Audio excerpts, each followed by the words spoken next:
রান্নাবাড়িতে সকলকে স্বাগত। আমি গাছ লাগাতে চলে এসেছি।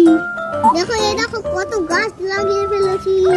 এই শীতে বাড়িতে সবজি লাগাও, এই শীতে টাটকা টাটকা সবজি খাও। নাকি দেখবে আমরা কি গাছ লাগিয়েছি? তাহলে চলো। পান পাতার মতো দেখতে না, এটা পান গাছ। এটা কি গাছ তোমরা বলতে পারবে? আমি বলে দিচ্ছি, হচ্ছে গোলমরিচ গাছ।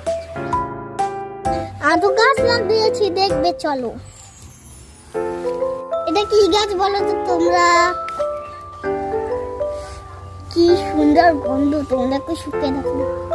লবঙ্গ গাছ তোমাদের বাড়িতে আছে? আমাকে কমেন্ট করে জানিও।